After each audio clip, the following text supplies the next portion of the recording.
Hello and namaste. It is my great pleasure to welcome all of you to the session 4 of the BRICS Women's Business Alliance from Women Empowerment to Women Led Development, which has really been our theme.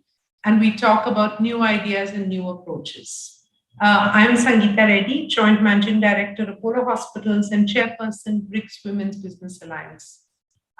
It is indeed a very important session and a very important time in history where we come together to really acknowledge the tremendous role that women have played, but also the very, very important role that women need to play. W.E.B. Du Bois beautifully described the strength of women when he said that there is no force equal to a woman determined to rise. The role of business in closing the gender gap is extremely important. And 1 year into the inception, the BRICS Women's Business Alliance is now set to play a very important role in furthering women empowerment, especially through several on-the-ground initiatives. This session will explore some of these new initiatives and ideas and suggestions towards greater women empowerment in BRICS countries. It will also provide a platform to showcase some of the successful programs and initiatives being undertaken towards women entrepreneurship and women development. So I'm extremely happy to welcome all of you and to introduce this wonderful panel of speakers that I have joining us today to share this thought. I will begin with Ms. Graziella Parenti, the Global VP Corporate Affairs, Reputation and Sustainability, BRF Brazil. Ms. Parenti has a tremendous background with a special focus on sustainability and corporate affairs. She has more than 25 years of experience in the food industry, having worked with Diageo and Mondelez. She graduated in business administration and has an MBA with an emphasis on marketing. She also holds positions as the chairman of the board of ABIA, which is the Brazilian Association of Food Industry. She's also an officer in the BRF Institute and has multiple other very significant positions. She's very committed to diversity and inclusion and is the chair of the Brazilian chapter of the BRICS Women's Alliance, as well as other national and international initiatives. Graziella, welcome. Good morning all. Good morning, Sangeeta, President of the BRICS Women's Business Alliance, and my dear colleagues, Ana Nesterova, Chetana Sinha, Diane Wang, and Lebogang Zulu. It is indeed a great pleasure to be with you here today in another session of the BRICS Business Forum. Hopefully the last one that we're going to be virtual joining. So it would be so glad to be with you and face-to-face in the near future. Before I begin, I'd like to thank and congratulate the Indian chapter for organizing this very important event and to extend my regards to everyone watching us. I hope you are all well and healthy. And again, hopefully we can meet face-to-face soon. The economic relevance of Brazil, Russia, India, China, and South Africa is unquestionable. But the fact is that inclusion and diversity is still a challenge in our countries, especially in some economic sectors. And after more than a year of the pandemic, where women have been heavily affected by unemployment, it's essential that we exchange information on new approaches aiming to close this gender gap in the workplace and in the business. The cooperation between our countries, especially through the BRICS Women Business Alliance, that I'm very honored to lead here the Brazilian chapter with my fantastic colleagues. And the group is growing, and this is super good for us, and we are very excited for the next future. Guarantees legitimacy to exchange good practices, expand business opportunities for businesswomen, and demand from the BRICS governments the adoption of more inclusive actions. And besides that, also meet some fantastic women that can become really friends in this big challenge, to face this big challenge. What I'd like to propose for our discussion today is to explore more the ESG agenda, so the environmental, social, and governance agenda, and how we can bring this agenda to further explore possibilities to achieve a greater diversity, greater prosperity for not just the women, because when you empower women, you empower the society and you have more prosperity for the society. The importance of the adoption of good environmental, social, and governance practices by companies is already a reality. It's not the future. It's not something that you can choose. It's a reality. Not only as a way to increase the transparency and achieve meaningful results for our communities, but also as a requirement when choosing investment, especially abroad. The latent demand for a growth project that guarantees society well-being and at the same time strengthens value chains forces the corporate world to incorporate business strategies aimed at preserving the environment and reducing social inequality. Based on this demand, not only from the market, but from the society as a whole, we have an excellent path ahead to explore, to reduce, and maybe to eliminate gender disparities in the decision-making environments in our country. I have 2 daughters. They are around 20 years old, and I do expect that they have a more gender balanced workplace when they are there. For this panel, besides discussing new alternatives to encourage the participation of more women in economic activities, I hope we can also inspire companies to adopt responsible practice in favor of diversity and economic growth. Sangeeta, thank you so much, and I'm here to be with you and my dear colleagues here. Thank you. Thank you, Graziele, for those opening remarks. Truly insightful, and I agree with you. We want everyone to be safe, and we want to give our children, our daughters and our sons, a better world, which you are clearly working towards. It is my pleasure to introduce our next speaker, who is also very well known to all of us as the one who founded the Women's BRICS Alliance. So welcome, Anna Nesterova, Chairperson of the Board of Directors of the Global Russian Trade. Anna was born in Moscow, has a PhD in economics, has graduated with a master's degree in world economy from the Moscow State Institute of International Relations. She also has multiple other degrees and various achievements to her credit. She represents Russia in the BRICS Business Council Working Group on Digital Economy and is the chairperson of the Russian chapter of BRICS. But I reiterate once again, she's also the founder or the one who put together. She was our first chair as the woman who really pushed to make this happen. She's also a member of the supervisory board, the Russian Foundation for the Development of Information Technologies, a member of the General Council, All Russia Public Organization, Business Russia, various other positions, and she's been nominated as a women icon at the APAC Forum of Women as an Engine of Inclusive Growth. So I think no better person to share her brief opening remarks. Please go ahead, Anna, the floor is yours. Thank you, dear Sangeeta, dear Graziel, dear Chetna, Diane, and Lebohan, dear colleagues. I am very, very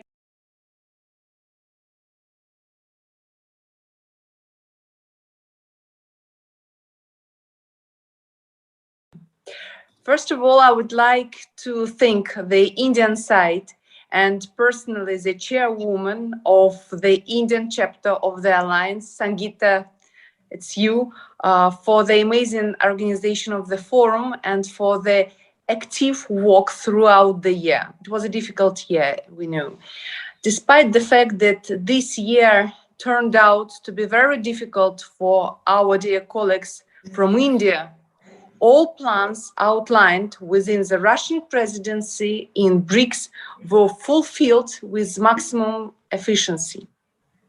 The last year and half have become a real challenge for all BRICS countries. However, in spite of the global restrictions and a decline in business activity, it is the BRICS countries that stand the best chance of leadership in the formation of post-COVID sustainable world.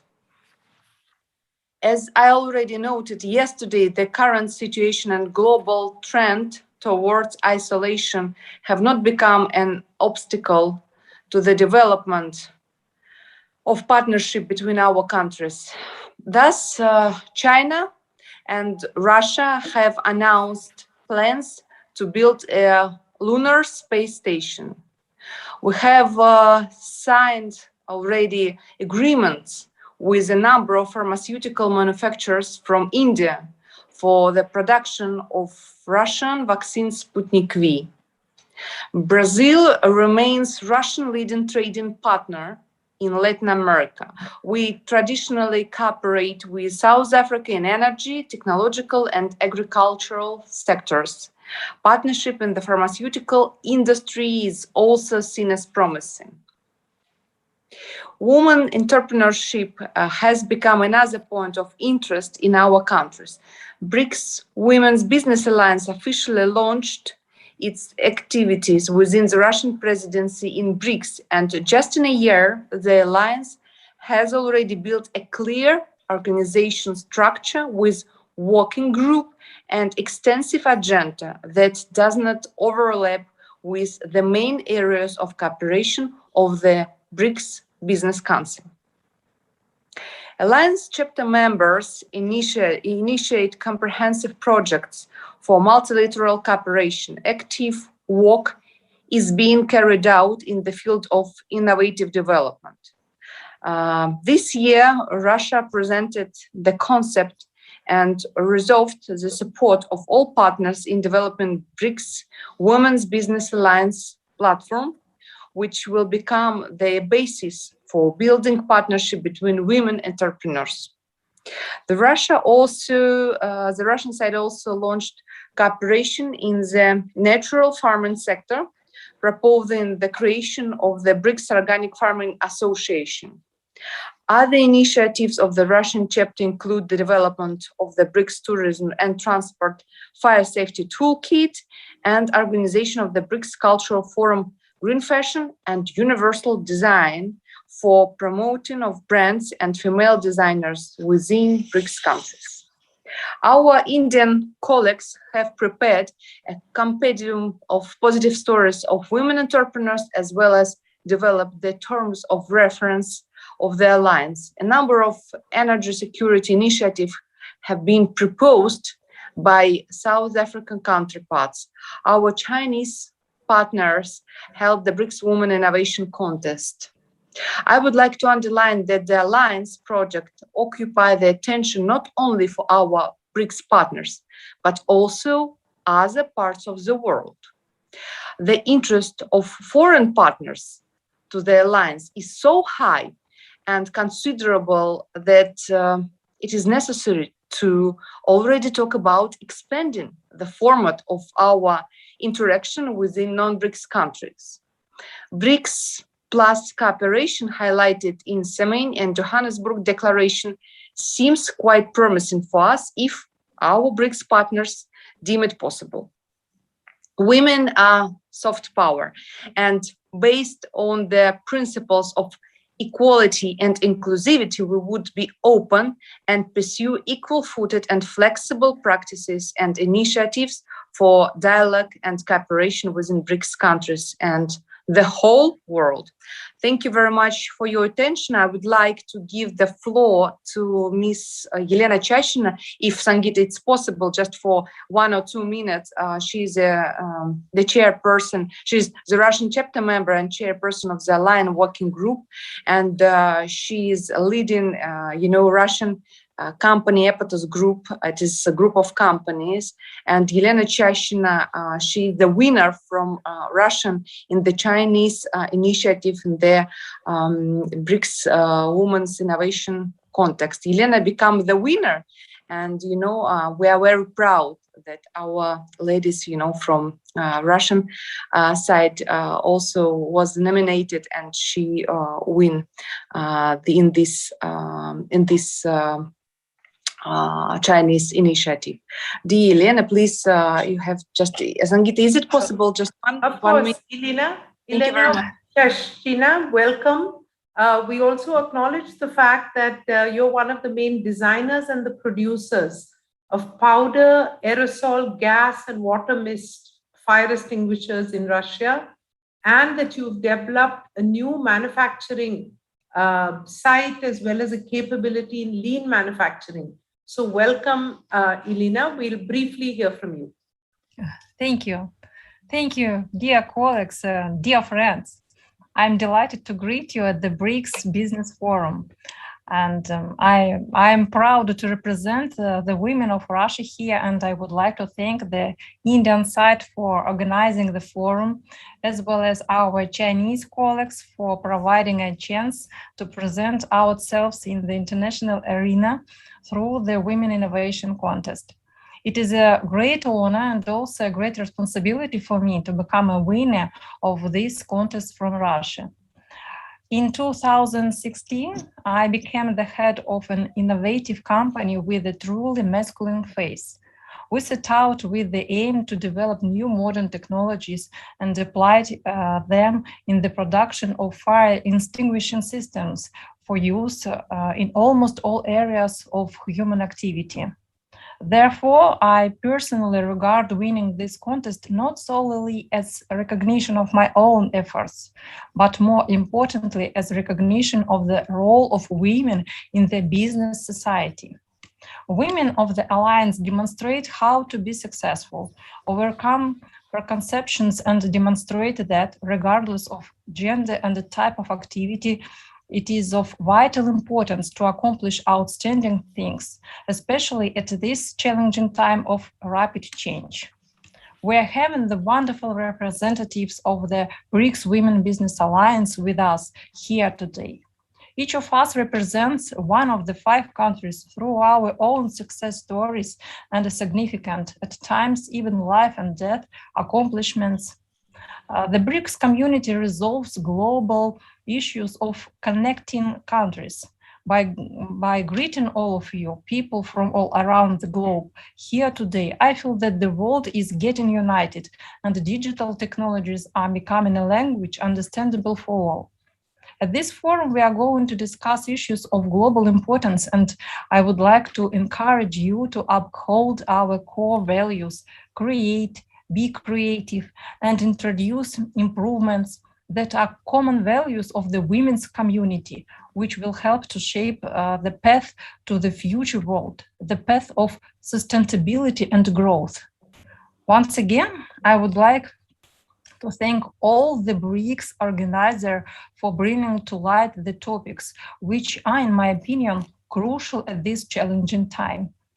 Thank you for joining us in our common efforts. Thank you. Thank you, Elena. Pleasure to hear you. And once again, congratulations on the award. It is my pleasure to introduce next our speaker from India. Ms. Chetna Sinha is the founder and chairperson of the Mandeshi Bank and the Mandeshi Foundation. Chetna is a passionate listener who respects risk takers, and she has become a powerful force in the banking industry. A long-time activist and farmer herself, in 1997, she set up the Mandeshi Mahila Sahakari Bank, meaning the Mandeshi Women's Assistance Bank.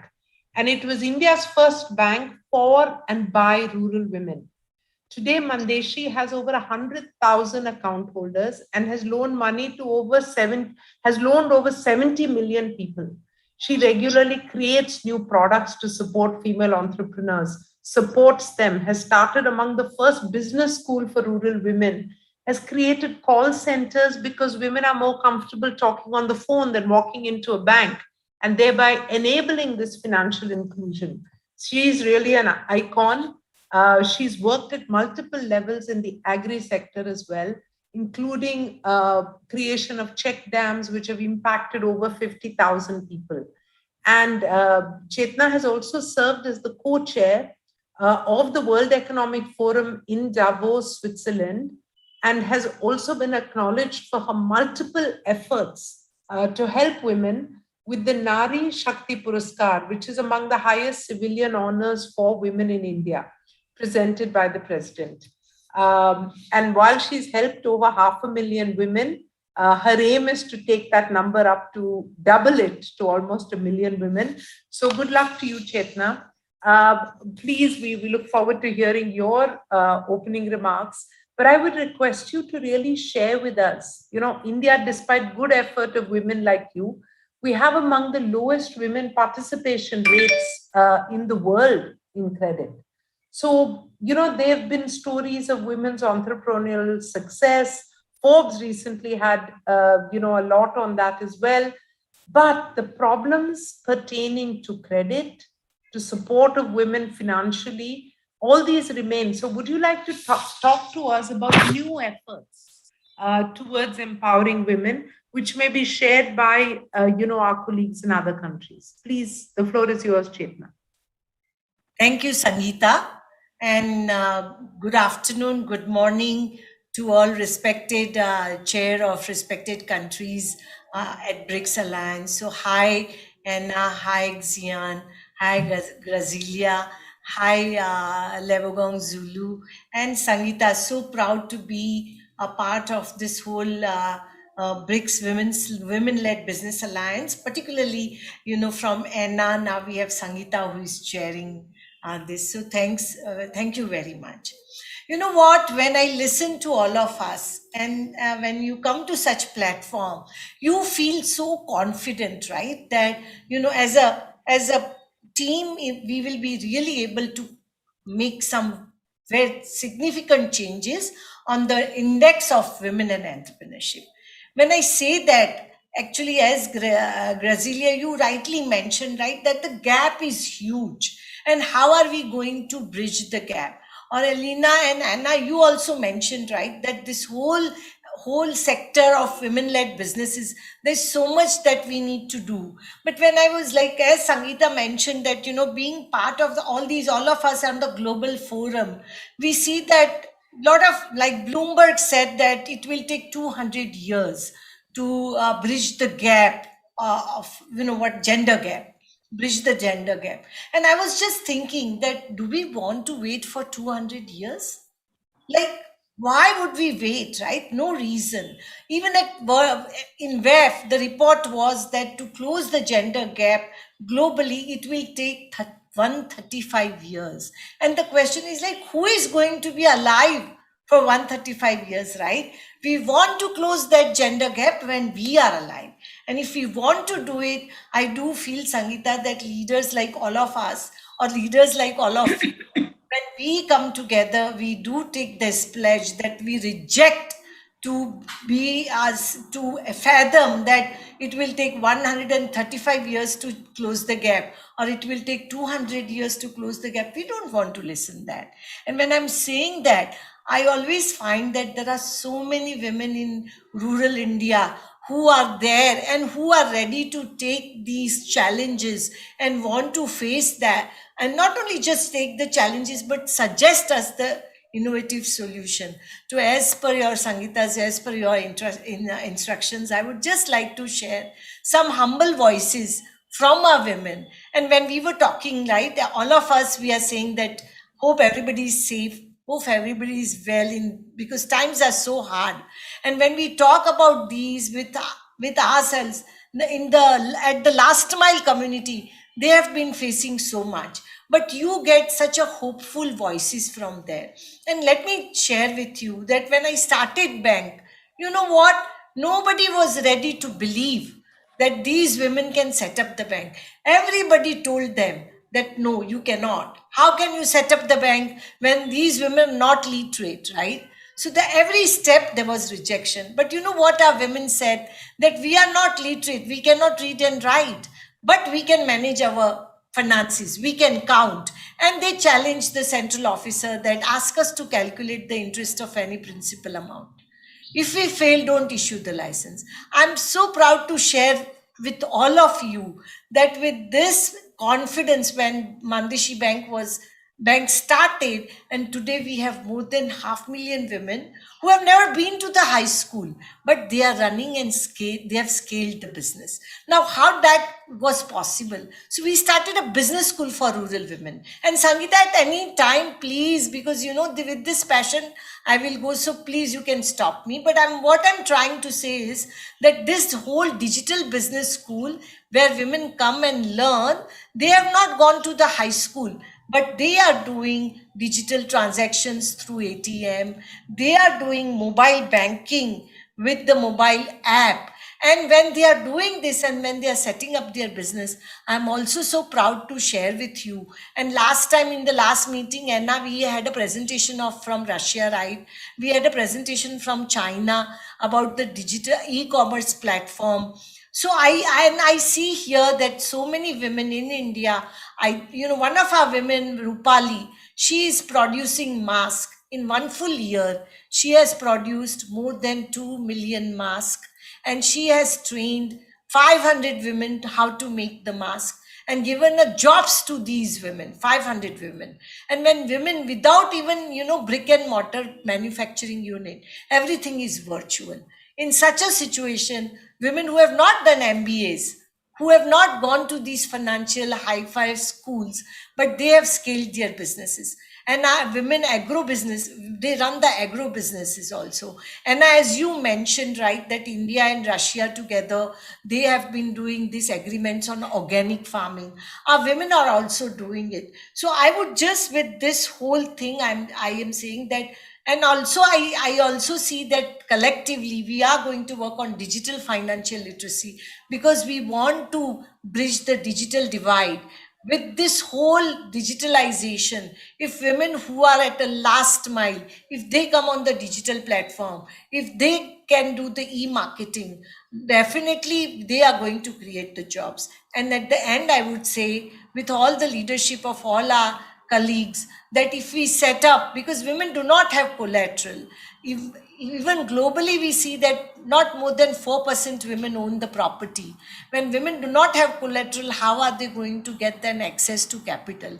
And if we want that, as a banker, we have given a rebate in interest to women who actually own the property, who has the property in their own name. They can get rebate in interest, so that men also come forward, fathers also come forward to have a property in daughter's name, and governments also come forward to give the rebate in the stamp duty if women are owning the property. So this whole, when we want our women to enter and do and scale their businesses, it becomes very important that how do they get capital. And I also say that all of us will try hard to get the women investors also, right? Women will invest in women's business. That is very important. And I've learned one thing from our women, and that is, what our women say. When I went to Davos and I said, what am I going to talk to Davos when people are talking about billions and trillions? You know what our women said? Go and tell investors that our courage, you may be talking about trillions of capital, but tell them that our courage is the capital. And That's perfect. That is perfect. And I think nobody can ever argue with this point, that this is the time for women. We cannot wait 135 years or 200 years, and our courage is our capital. So let me continue to urge all of you to speak out. I will also say that I think our voices are being heard. Our Prime Minister, at the August 15th, at our Independence Day celebration, one of the major announcements he made was that we will work on and focus on women's equality, women inclusion, and it starts at the education level. So a series of very exclusive but government-owned schools, which have the highest results, which for years have been under the purview of or were allowed to only take male students, have now been thrown open for female students. So every day there's a new bastion being broken. Every day there's a new a hill or a barrier that we have climbed together as women. So let's be strong and keep raising our voice. With this, it's my pleasure to introduce, for her opening remarks, Miss Tian Xian, excuse me for the pronunciation, As the general manager of Alibaba Local Services, she's responsible for innovative business cooperation and related policy research in China. Moreover, she's also in charge of Female Growth Project.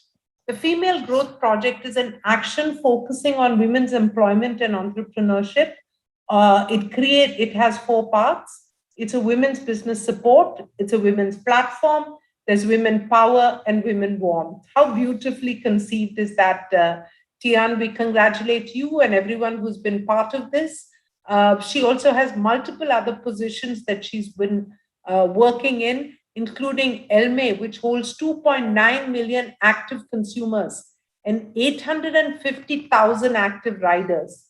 It maintains a deep coordination with Alipay, with Taobao, with Fliggy, with AMAP, and is committed to building Alibaba's perfect urban life cycle. So in the new digital world that's being created, I think there is more than equality for women. So it's a perfect place to learn many lessons. So Tian, the floor is yours.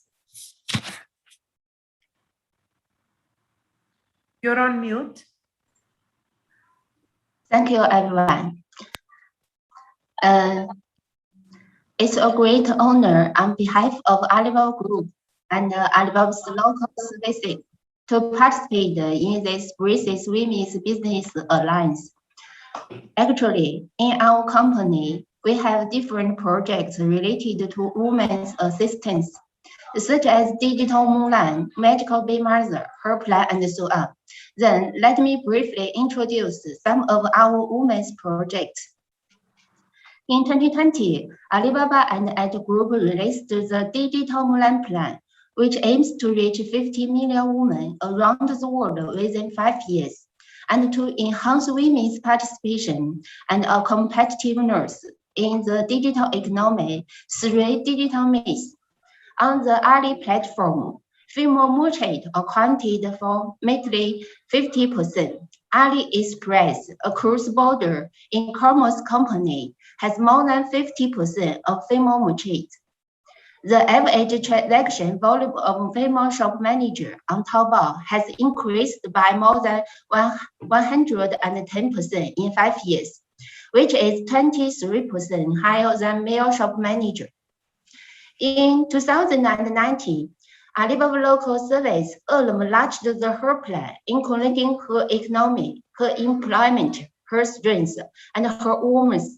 Relying on the brand upgrade and for integration with Alibaba, we unite with the All China Women's Federation to provide live service, start-up business projects and jobs for a large number of urban and rural women focused on poverty-stricken areas, hoping to cultivate a group of women with business capabilities and innovative awareness to take the lead in getting rich people and promote women's employment.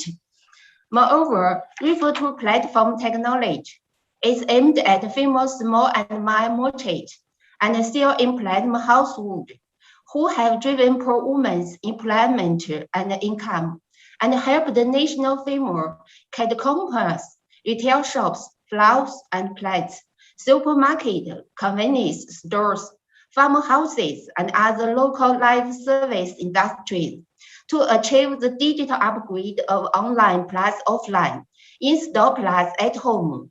Consumption sales has helped the female business increase their income. In addition, Alibaba Local Service and the All China Women's Federation will work together to publicize and promote women's positive energy to society for benchmark cases that have outstanding influence in the process of women's employment and entrepreneurship. It's a great honor that Her Plan Project and Hupan Magical Bay Charity Foundation have been awarded the title of National Women's Civilization Most Post by the All China Women's Federation. In the future, Alibaba will dig to the original intention, give full play to the advantage of internet technology, and use practical actions to help women in the BRICS countries to develop and more effectively help more women participate in the development of the world, digital economy today and future. Thank you. 谢谢. Welcome to Alibaba. Thank you. Thank you very much, Tian. It's now my great pleasure to introduce for the opening remarks Libogang Zulu, the founder and group CEO of AV South Africa. Libogang Zulu, the group CEO of AV South Africa, which is a group of companies that specializes in construction and manufacturing of innovative building material and products. It's something that's very critical in this time and age when we're looking for protection of the planet. But Ms. Zulu has also been dubbed a woman of steel. She is a multiple award-winning entrepreneur with over 18 years of experience in the field of energy, construction, manufacturing. She's also the chairperson of the South Africa chapter of the BRICS Women's Alliance and serves as a member of the Black Business Council of Gender Portfolio Committee. A gender activist, Ms. Zulu is on a mission to change the economic plight of women entrepreneurs in South Africa. And as I mentioned earlier, during the World Economic Forum, South Africa has among the best performance among the BRICS countries insofar as closing the gender gap. This is probably because of women like you, but I would really love for you to share some insights on how this has been done. The achievement of your country with regard to women empowerment in politics is also especially noteworthy and can truly lay a foundation stone for women-led development. So, Libogang, the floor is yours. Thank you, Sangeeta. I wish I could take all the credit, but we keep taking the fort from women before us who have done what they needed to do to elevate the conversation around gender equality. And it's always good to see you. Greetings to my fellow panelists, the leadership of the BRICS Women's Business Alliance in all chapters. It's great to see most of the WBA chairs, and of course, greetings to everyone that is joining the session today. So for the longest time, the idea of accessing international markets for women entrepreneurs across the world has been a far-fetched conversation. In fact, some would even go as far as calling it a pipeline dream. It certainly feels like a pipeline dream when women entrepreneurs are struggling to access local markets, doesn't it? When the narrative of strengthening women economic participation is viewed in the context of development and more development. I mean, at what given point does the narrative go beyond development to growth and sustainability? So Sangeeta, the theme for this session is relevant in that it speaks to what are the new approaches and new ideas required to advance women economic liberation. So you rightfully did say that from a political point of view, our country has done exceptionally well in closing the gender parity and in many other areas. We're still a work in progress in the context of closing the gender parity in the economic sense. So this economic liberation, so we want to move it from women empowerment to women-led development that will see through an equitable and just economic landscape. So on the 9th of August last year, the South African government affirmed its support for women-owned businesses as part of its commitment to ensuring that gender equality in Africa's most advanced economies is achieved. His Excellency President Cyril Ramaphosa pronounced, and I'd like to quote him really, we are going to drive women economic inclusion through public procurement. We have set the target of ensuring that at least 40% of goods and services procured by public entities are sourced from women-owned businesses, close quote. So ladies, it is such progressive pronouncements that the South African chapter of the BRICS Women's Business Alliance has taken a very pragmatic approach in practicalizing women-led development. So we're quite excited to announce that in November this year, we will be launching a revolutionary initiative dubbed #Free the Economy for Women. The time is now. It is a call to action, the establishment of women panels of service providers and suppliers across all spheres of government where goods and services are procured. Quite ambitious, of course, with time and progressive partnerships we seek to forge with various stakeholders. We do intend to adopt this initiative as an African solution to addressing SDG 5 for economic inclusion, sustainability, and growth of the continent. And of course, by default, then supporting SDG 1, 2, and 11. So yes, Chetna, more to your point, we certainly do not want to wait for 200 more years to close the gender equality gap, especially in the economic sense. So this initiative further then calls to action the ring-fencing of at least 40% of public procurement spent to these women panels of service providers and suppliers. So that means for every dollar spent by our government in procuring goods and services, 40% of that dollar goes to women entrepreneurs in their respective sectors. So just to note, public procurement spent in South Africa is estimated at around $42 billion per annum. Now, 40% of that equates to around $17 per year. So the #Free the Economy for Women initiative speaks to unlocking economic value for women empowerment through public procurement, value that will result in sustainable income streams generated by women entrepreneurs, resulting in a significant impact to the urgent need for creation of sustainable employment opportunities for our communities. COVID has had a very impact, not only for us as women entrepreneurs, but in the jobs, with the job losses.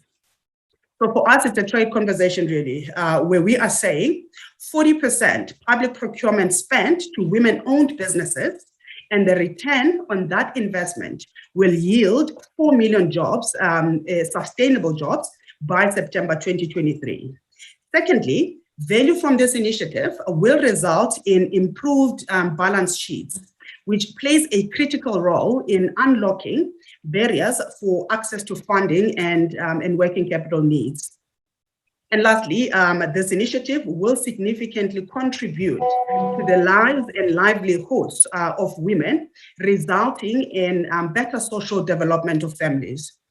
So as I close my fellow panelists, the South African chapter, and as part of an SA Inc. conversation, believes in the ability of policymakers, corporate businesses, organized formations of businesses, social partners, and philanthropists to play an active and central role in transforming our world to achieve women economic liberation in line with the 2030 Agenda for Sustainable Development and the goals thereof.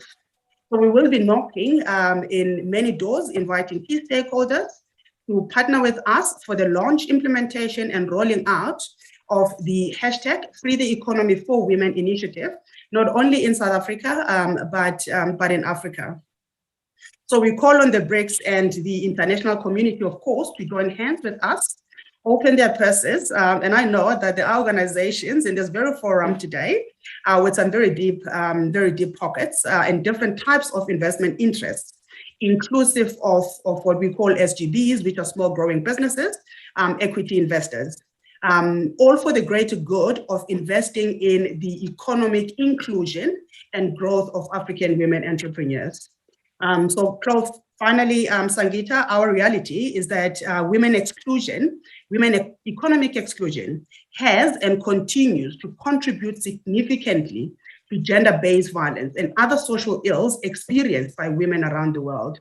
So we are inviting you to join hands with us as we work on developing local African capacity that can trade in global economic highways and significantly contribute to the BRICS export trade value. That brings me to the end of my opening remarks. Thank you so much, Sangeeta. Lipagang, what a powerful, powerful statement and what a great initiative. I think this is something which may start a whole movement across the world. Let me also add that recently it was announced in India that there will be an e-commerce platform launched and initiated by the government for women self-help groups, women, who are starting small businesses and entrepreneurship, and public procurement. A percentage of it, 50% of it, has been identified for MSMEs, which is our mid-segment and small businesses. But I think the idea of creating a separate categorization for women is truly powerful. So with this, we have approximately 15 minutes for our Q&A session.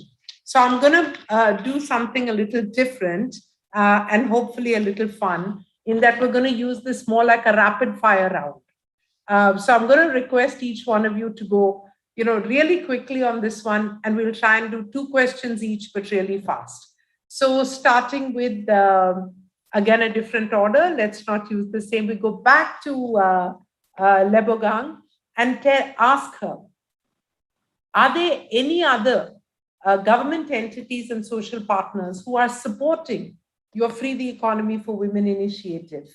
And, on one side, we watch with dismay about social unrest and things and unemployment, all the rest. Where do you see all this coming together? But rapid fire.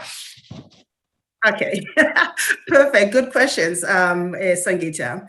So yes, most certainly, we've got support from various public entities already in the context of launching and rolling out the hashtag Free the Economy.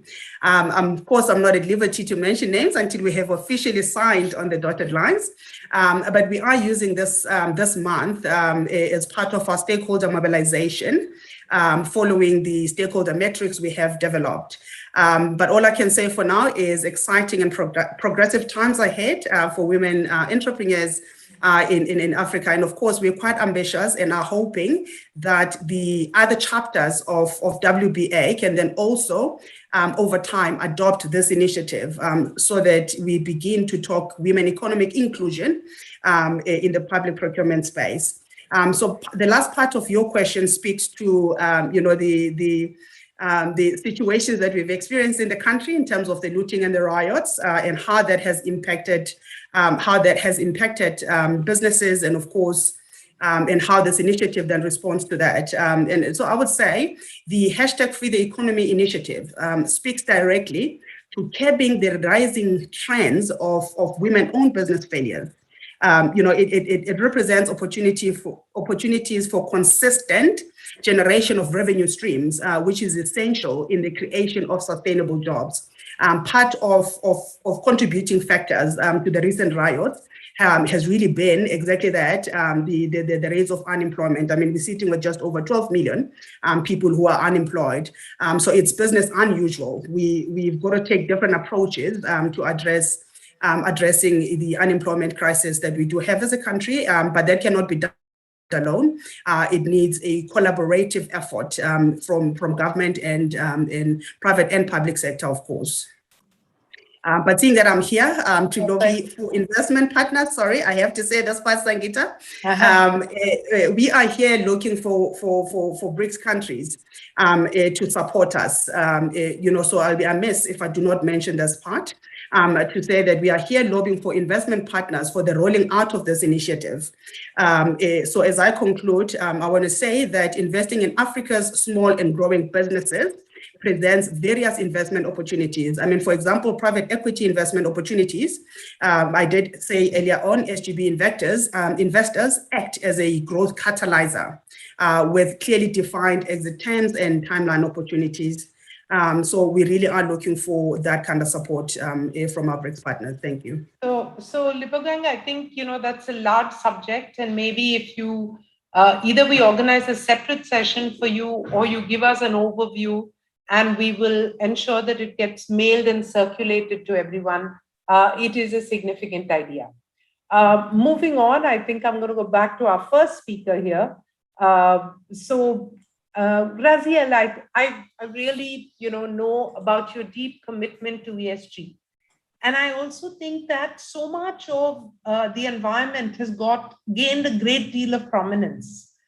how, in your view, can we give an equal prominence to the promotion of diversity? That's one. And do you see a correlation between a focus on the environment and the entire ability for people to focus on women? What do you think of these two juxtapositioning and complementing each other? Okay, I'm going to try to be in the rapid fire, like you said, Sangeeta, but ESG agenda, the challenges are huge. And people tend to focus on the E, and the environmental, but there is no change without the S, the social. There is no change without the people. There is no change if we don't have the G with the transparency and the communication. So they are all together. And it's important to understand that we are on a journey. So from this philanthropic model advancing to corporate citizenship, and then for the business, because this is something that we cannot separate anymore. So the ESG agenda is embedded in the business. That's perfect. Thank you, Graziella. So moving on to Graziella, you want to say some more? The business that will prosper. Okay, just to finalize here, Sangeeta. Go ahead. Please go ahead. There is a big role. There is a big role for women to play. To view this broader agenda, to understand what is the impact for the first layer of your stakeholders, but also for the second. And when I listen to my colleagues here, you see there is a big interaction in everything. When the women can have their seats on the society, they have their voices on the society and the business, then the society can really prosper. So that's my speech. Thank you, Sangeeta. I completely agree with you, Graziella. And what we see is that societies where women are empowered are also societies which are more nurturing and caring of the environment. So there is a significant correlation between both. That's perfect. Anna, moving to you. As we already noted, severe COVID restrictions created a decline in economic activity around the world. The launch of the BRICS WB has been instrumental in many, the development of partnerships of our country. How do you see the further rolling out of this cooperation and alliance? What are the tools? Where do you think we should focus? Any of your top 1, 2, 3 initiatives? Okay, thank you, dear Sangeeta. Thank you for your question. Indeed, the number of initiatives and their detailed elaboration are very impressive. I dare say in the near future, the alliance can become a new center of power, not only in 5 BRICS countries, but also in the whole world. For the second year in a row, the BRICS Business Forum hosts a separate session on the BRICS Women's Business Alliance. Nevertheless, the serious level of the proposed project and the extensive agenda of the alliance, which does not overlap with the topics of the BRICS Business Council, provide a clear basis for creating its own platform. The Russian side has already underlined this, and I would like to emphasize once again that we need to organize a separate BRICS Women's Business Alliance Forum in order to be able to fully cover all the issues of the agenda. This is the first one. Within the pandemic and the closed borders, perhaps the only available tool for building partnership has become online platform solution. Resources developed as a single window are becoming especially popular. Thus, the Russian side proposed to develop the BRICS Women's Business Alliance platform. As I also mentioned, I will not repeat it once again because we should go on. It's assumed that the platform will allow access to a database of entrepreneurs from the BRICS countries as well for their products. In addition to the opportunity to establish partnerships, the platform will provide access to information and educational content, lectures and courses, news and scientific articles, video and interviews, profile events, and so on. For this purpose, the entire set of modern digital tools will be created. I would like to note that the platform will be developed jointly with our colleagues in the Alliance, who have already actively supported this initiative. We plan to present the first version of this platform with basic functionality by the end of this year. In the context of the pandemic, the care economy has become of high relevance in the global agenda. According to the International Labour Organization, there are over 19% of women in the world officially employed in providing care services. At the same time, women additionally perform three-fourths of unpaid household and care work. The Russian side sees the need for a more detailed discussion of this issue with the BRICS partners and has previously made a proposal to develop the BRICS white paper on care economy, a particularly oriented document which will unite best practices of care work, technological and digital solutions, training of care workers, and labor regulation. We also pin great hopes on cooperation with the new development bank to ensure the strategy of sustainable inclusive development in the BRICS countries. We consider it important to have a precedent for financing projects of women entrepreneurship. Once again, I would like to emphasize the need to discuss possible options for expanding partnership with non-BRICS states within BRICS Plus cooperation. In conclusion, I would like to once again thank our Indian colleagues for their active work and high organization of all events. We also express a great hope for fruitful cooperation under Chinese presidency. Thank you very much, Sangeeta. Thank you. Thank you. Perfect. So moving to China, Tian, would you like to just tell us what are the differences between her plan, Digital Milan, Magic Bean Mothers, and some of these which focus on mothers' attention and assistance? These are things which are happening in your country and they may be good examples for others. And we have like 2 minutes. So, Tian, you're on mute. Tian?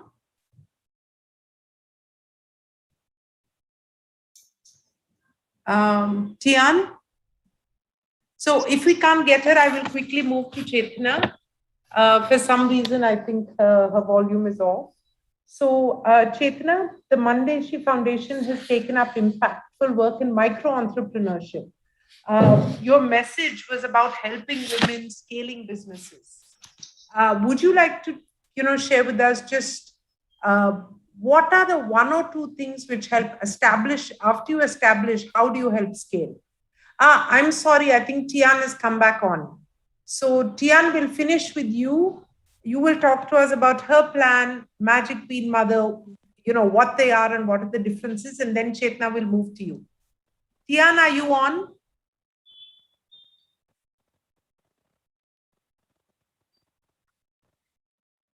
I'm sorry, Chetna, back to you. Thanks, Sangeeta.